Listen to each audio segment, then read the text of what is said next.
नमस्ते दीदी भाई, देखिए हमारे यूट्यूब चैनल पर जा रहा है बहुत प्यारा राष्ट्रीय गीत पसंद आए तो लाइक शेयर करें, घंटी मत बोलिए, घंटी जरूर दबाइए, फूल आज में देखिए आप लोग और आगे बढ़ाइए। धरती मैया करेली पुकार हो कि आई जैता तू बीरन भैया।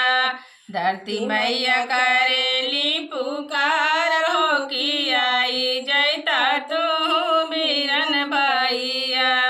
आई जैता भैया हो, आई जैता भैया, बेरी बेरी करेली गोहार हो कि आई जैता तू बीरन भैया।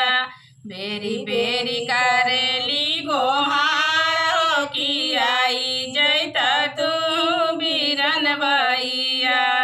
अय्या बीरन भैया करिया धरती माता के रक्षा। अय्या बीरन भैया करिया धरती माता के रक्षा। चाहे जान जाई चाहे रही हो कि धरती माता के करिया तू ही रक्षा। चाहे जान रही चाहे जाई हो कि धरती माई के करिया तू ही रक्षा।